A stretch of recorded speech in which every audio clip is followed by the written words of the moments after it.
Hello friends, my name is Rohit Bansal and in today's session we shall focus on security risk assessment and necessary follow up actions to manage security of a system as per organization or application requirement.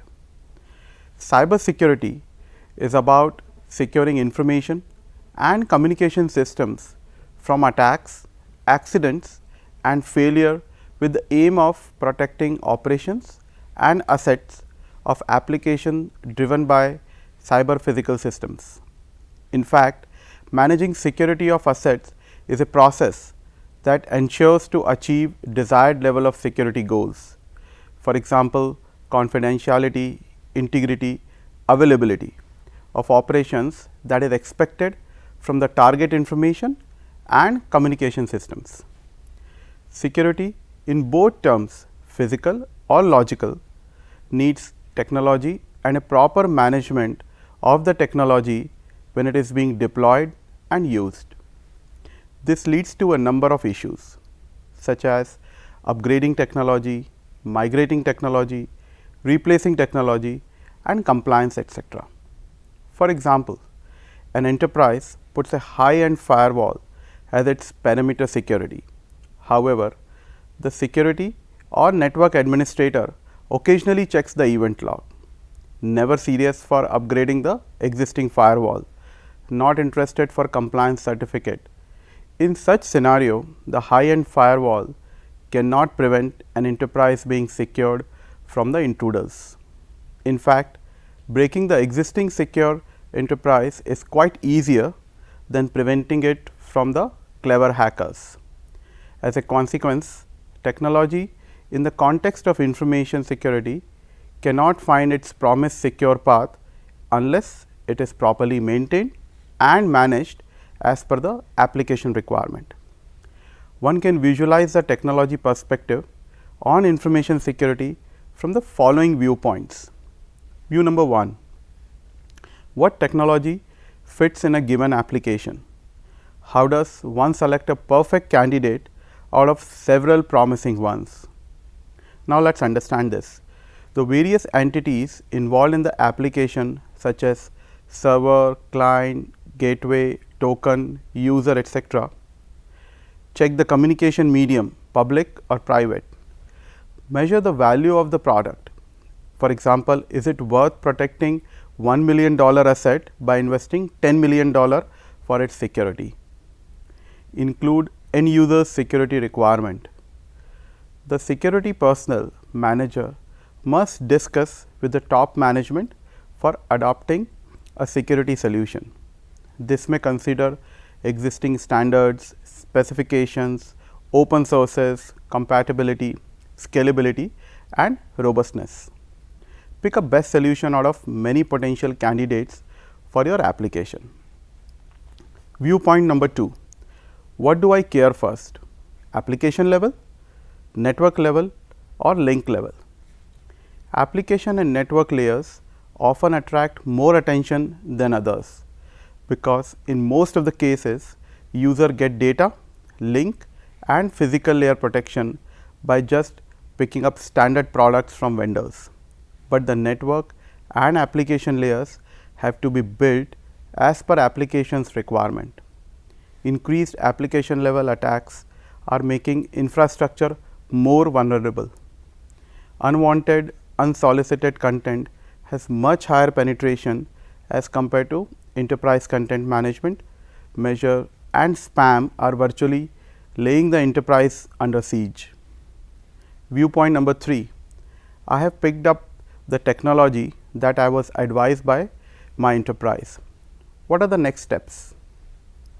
Lack of unison between early warning and detection mechanism lead to reactive solution approach.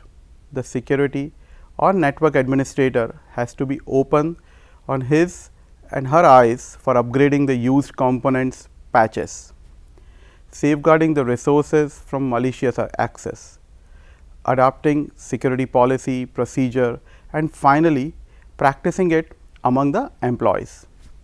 Viewpoint number 4, should system change management policy be adopted? Change from bottom up to top down security management would create the need for benchmark/security measures for enterprises' security assurance.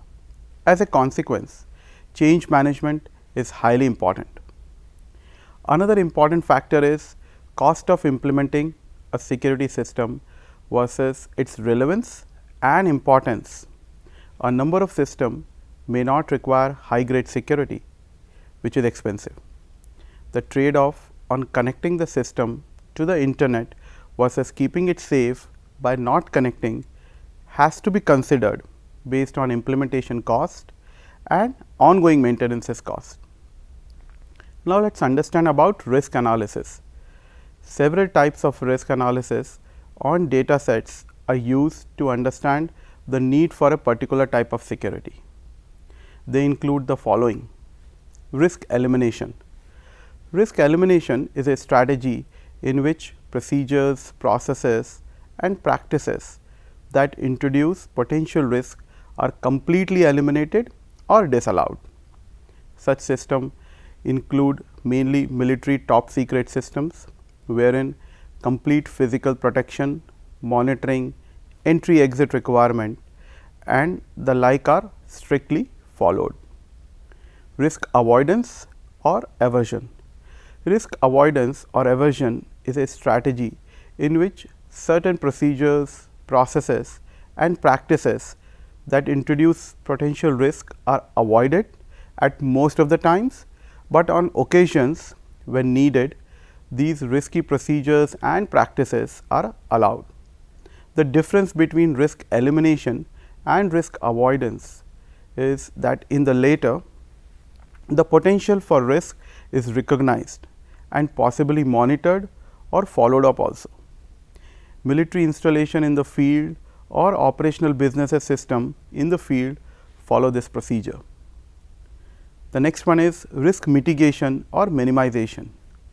Risk mitigation or minimization is a strategy in which certain procedures, processes and practices that introduces potential risk are explicitly minimized, but not avoided completely. An economic model is usually used to analyze the projected value of loss, and so long as the loss is within the reason, the mitigation strategy is continued. Credit card companies, for example, follow risk mitigation procedures. The next one is risk management. Risk management is a strategy in which certain procedures, processes and practices that introduces potential risk are themselves managed in a systematic manner with appropriate cost models.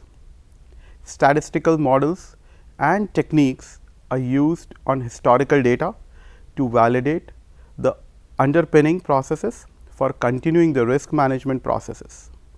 While aiming to protect assets of information and communication systems, it is first and foremost thing that need attention: identification of asset and threat pertaining to those assets. In other words, the objectives of security management systems or processes are as follows: identification of security threats to asset, identification of asset that needs protection, identification of risk to those assets, assessing risk of assets, specifying appropriate safeguards for mitigating threats, detection of new threats, reaction to safeguard mechanism and recovering from the damage, if any. You can see the security management process basically follows a well defined life cycle, which is surrounded by identify, protect, detect, react, recover phases. Based on the organizational profile, information security officer or the designated authority can initially apply the baseline approach, industry practices for protecting organization assets from known vulnerabilities and potential threats. In addition to the baseline approach, some new observation can come up from the information audit and checklist, which can be collectively be incorporated as hybrid approach for better assessment of risk of assets. Security policy is a formal set of rules by which people, they can be external or internal, given access to organization information and communication system that asset must abide. The security policy of the organization should make it clear what is protected and why. It should also articulate security objectives, procedures and controls. It should provide basis to resolve conflicts.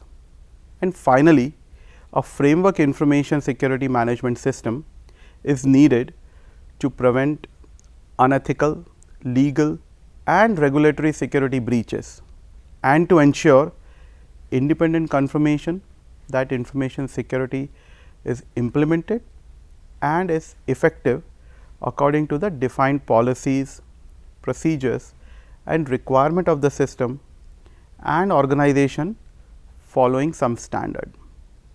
An ISMS is a framework of policies and procedures that includes all illegal, physical and technical controls involved in an organization's information risk management processes.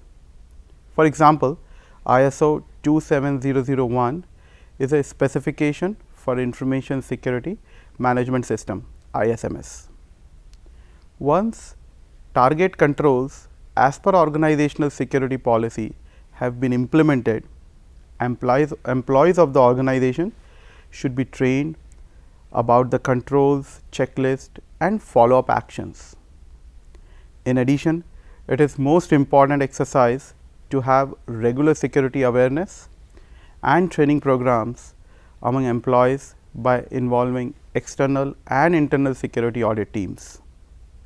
Therefore, the main contributing factors for ISMS are an effective security policy, security awareness and training, procedures, practices and feedbacks.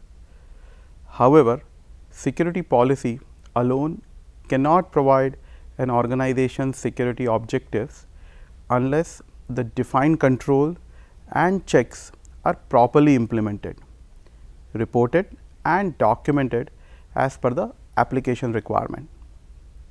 In many occasions, lack of awareness of threats and risk involved in the information system invites malicious intention that compromises information security of the organization. Attackers try to identify trapdoor exist in the system such as hotspots, public network, open network, external devices, etc. Attacker will first gather all such information before launching any attack to the information system. We should note that the many big corporates fail to protect their system as well as the customers because of lack of awareness of threats and risk involved in the information system. Wide open network policies, weak password, no password or anonymous FTP. The other one is network traffic is unprotected. Network traffic can be monitored and captured. Now, in addition to the above mentioned factors, the following factors play an important role in managing organizational information security. The first one in that is the lack of indoctrination as a security issue. It has been observed in high secure system that people trained in secure processes and practices make mistakes that lead to loss or leakage of data. In systematic process of indoctrination of organizational objective and the need for security data is therefore very essential. Coaching, mentoring, practice sessions and counseling are some of the techniques by which security indoctrination can be affected. Indeed, most of the Trojan horses in the systems are due to users not being properly indoctrinated in the organizational culture. The next one is organizational inculcation as a security issue. Even with proper procedures, processes and practices, the lack of relevant cultural inculcation processes to instill the need for security can lead to data or information being lost. Sociologists and psychologists have observed that the lack of repetition or usage of due processes and practices leads to ennui and laissez-faire attitudes of security. Organization inculcation is therefore critically important for the continued security of information systems. Processes like group based security processes, monitoring and ongoing enforcement and training have been used to be some of the viable means by which such cultural inculcation can be reinforced. The next one is congregation as a security issue. It has also been observed that when people of the same type, for example, group of professionals working in the same or similar organization congregate, they may tend to discuss issues. A single issue discussed in that context may not constitute a breach in security, but the confluence of issues discussed and the nature of congregation might well lead to a breach.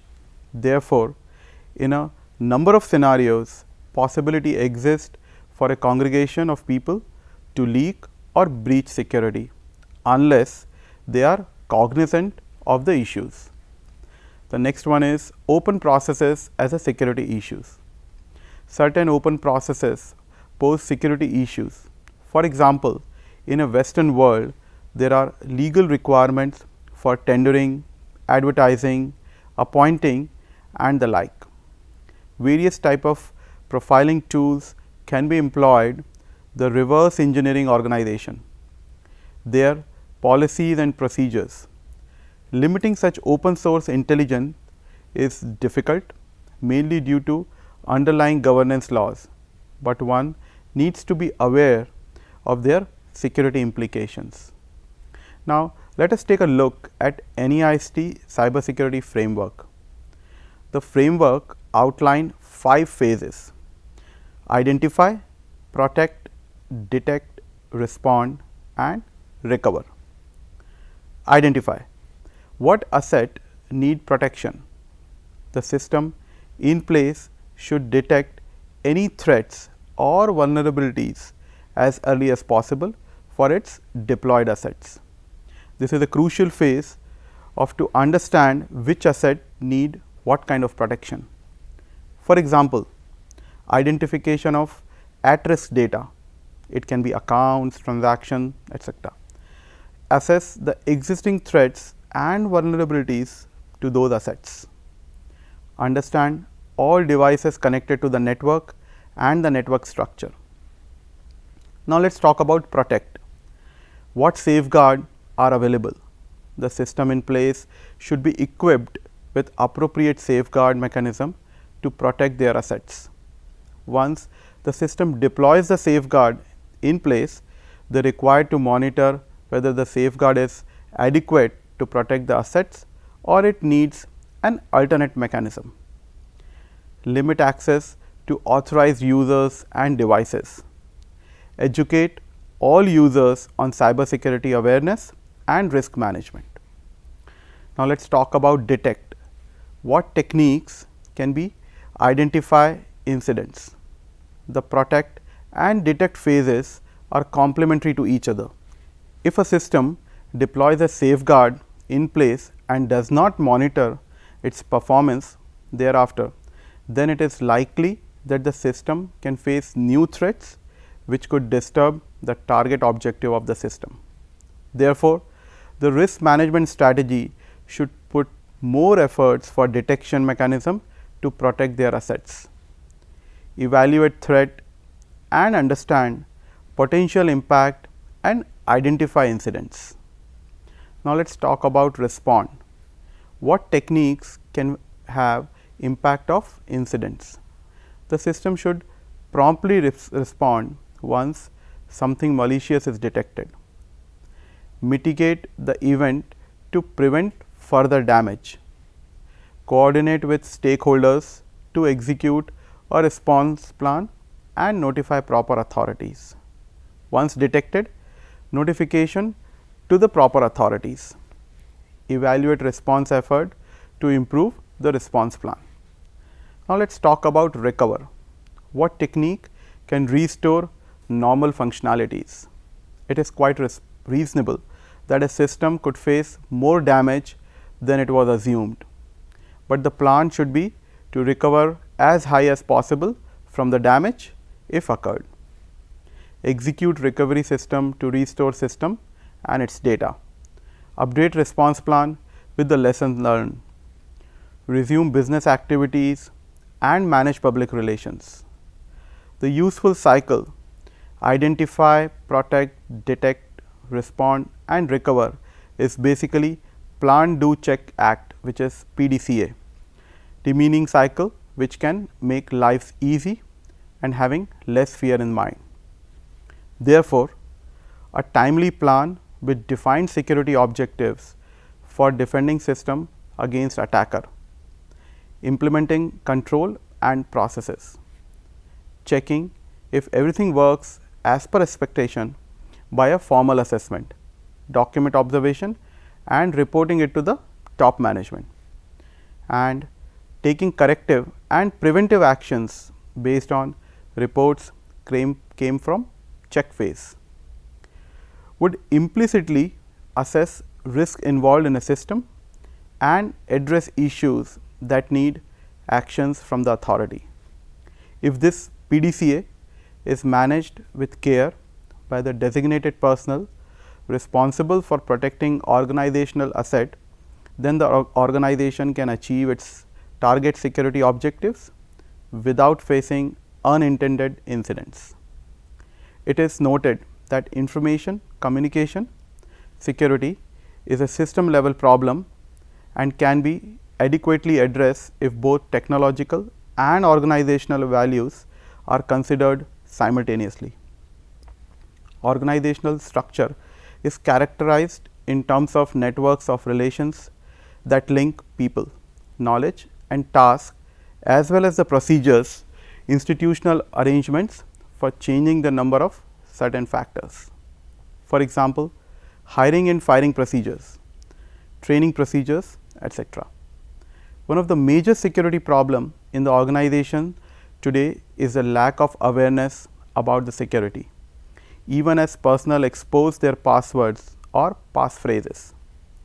In most of the cases, organizations are attacked by the insider, typically their own employees, then the outsider, which is so called hackers.